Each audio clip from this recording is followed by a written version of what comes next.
இந்த தேர்தல் ஒரு சாதாரண தேர்தல் அல்ல, ஒரு மிக கடுமையான தேர்தல். On one side, in this election, you have our alliance, and on the other side, there is the BJP aligned with the AIDMK. இந்த தேர்தலில் நாம் ஒரு பக்கம், எதிர்பக்கம் அதிமுக மற்றும் பாஜகவினுடைய கூட்டணி. And the BJP wants at all costs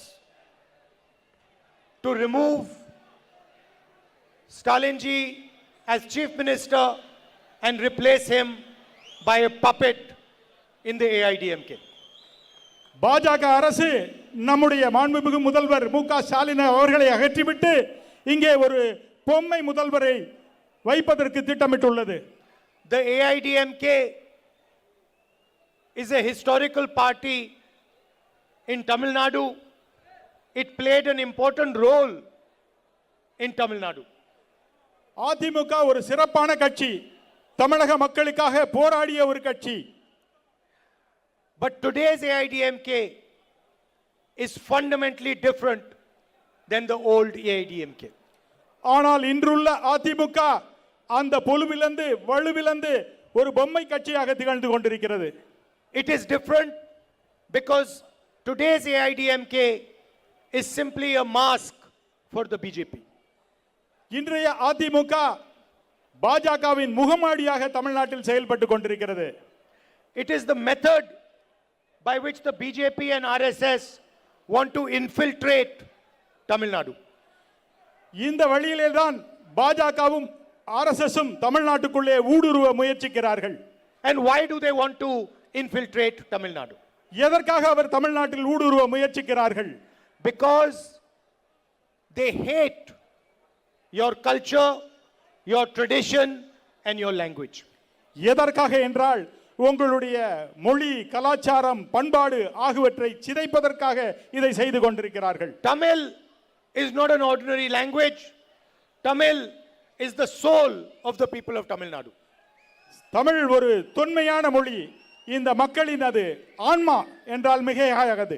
And they do not appreciate the Tamil mind and the Tamil spirit, the spirit of freedom, intellectual freedom of the Tamil people. Tamil மக்களையும் தமிழ் மக்களுடைய கௌரவத்தையும் தமிழ் மக்களுடைய வீர உணர்ச்சியையும் நீங்கள் குறைத்து மதிப்பிடாதீர்கள். And that is why they have captured the soul of the AIDMK.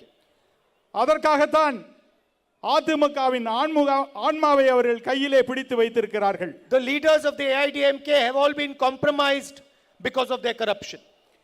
AIADMK அமைச்சர்கள் தங்களுடைய ஊழல் குற்றச்சாட்டுகளை மறைப்பதற்காக பாஜகவுடன் சரணடைந்து நிற்கிறார்கள். The ED, the CBI, the income tax department has been used against them and their corruption is their biggest disadvantage. அவருடைய ஊழல் குற்றச்சாட்டுகளால் இடி மற்றும் மற்ற அமைப்புகள் மூலமாக அவர்கள் மிரட்டப்படுகிறார்கள், பணிய வைக்கப்படுகிறார்கள். The BJP knows that it can never control the chief minister of Tamil Nadu, Mr. Stalin. பாஜகவுக்கு நன்றாக தெரியும் தமிழ்நாட்டின் முதலமைச்சர் மாண்புமிகு அண்ணன் ஸ்டாலின் அவர்களை மிரட்டவோ பணிய வைக்கவோ முடியாது என்பதை. The BJP knows that Mr. Stalin will not compromise on the principles of Tamil Nadu. பாஜகவுக்கு நன்றாக தெரியும் மாண்புமிகு முதல்வர் ஸ்டாலின் அவர்கள் தனது கொள்கையை எதற்காகவும் சமரசம் செய்து கொள்ள மாட்டார் என்பது. Yesterday in Parliament, they proposed a women's bill. நேற்று அவர்கள் ஒரு கிராம கமிட்டி பில்லை அறிமுகப்படுத்தி உள்ளார்கள். The truth is, they were not trying to pass a women's bill. They are not அவர்கள் மற்ற மசோதாக்களை நிறைவேற்றுவதற்கு முனைவதில்லை. They were trying to use the women's bill as camouflage to pass a delimitation bill. அவர்கள் இந்த கிராம பஞ்சாயத்து சட்டத்தின் மூலமாக மகளிர் மசோதாவின் மூலமாக ஒரு மாறு வேடமிட்டு கேட்டுக்கொண்டு அதில் டீலிமிட்டேஷன் தொகுதி மறு சீரமைப்பை உள்ளே கொண்டு வர முயற்சிக்கிறார்கள். What they wanted to do was change the electoral map of India. What they wanted to do was reduce the number of seats, reduce the representation that South India, Tamil Nadu, small states and the Northeast get. எதற்காக அவர்கள் முயற்சிக்கிறார்கள் என்றால் தென்னிந்திய மாநிலங்கள், சிறு மாநிலங்கள், north east மாநிலங்கள், வடகிழக்கு மாநிலங்கள் அவற்றின் பிரதிநிதித்துவத்தை குறைப்பதற்காக அவர்கள் குரல் நாடாளுமன்றத்தில் ஒலிக்கக்கூடாது என்பதற்காக இதை செய்கிறார்கள். I am proud to say that the opposition got together and defeated this nefarious design. நான் பெருமையுடன் தெரிவித்துக் கொள்கிறேன், நாமும் நம்முடைய கூட்டணி தோழர்களும் சேர்ந்து நாடாளுமன்றத்தில் அந்த மசோதாவை தோற்கடித்தோம் என்பதில் நான் உவகை கொள்கிறேன், பெருமை அடைகிறேன். And for the time being they were unable to change the map, electoral map of India. இப்போது வரைக்கும் அவர்களால் இந்திய அரசியலமைப்பின் தேர்தல் வரைபடத்தை மாற்றி அமைக்க முடியவில்லை. Brothers and sisters, the BJP believes in spreading hatred and inequality in the country. பாஜக நினைப்பதெல்லாம் துவேஷம், மக்கள் வெறுப்பு, மக்களை பிரித்தாழ்வது என்பது மட்டும்தான். They create fights between religions, between languages, between communities. அவர்கள் என்ன செய்கிறார்கள்? மதங்களால் மக்களை பிரிக்கிறார்கள், சாதிகளால் பிரிக்கிறார்கள், மொழிகளால் பிரிக்கிறார்கள், தேசத்தை துண்டாட நினைக்கிறார்கள். They attack minorities, Muslims, Christians, Sikhs, all across the country. அவர்கள் என்ன நினைக்கிறார்கள் என்றால் இஸ்லாமியர்களையும் கிறிஸ்தவர்களையும் மற்றும் புத்த மதத்தையும் சிக்கியர்களையும் பிரித்து வைக்க பார்க்கிறார்கள். And they create instability and weakness in the country. அவர்கள் நாட்டின் ஸ்திரத்தன்மையை குலைக்க முயற்சிக்கிறார்கள்.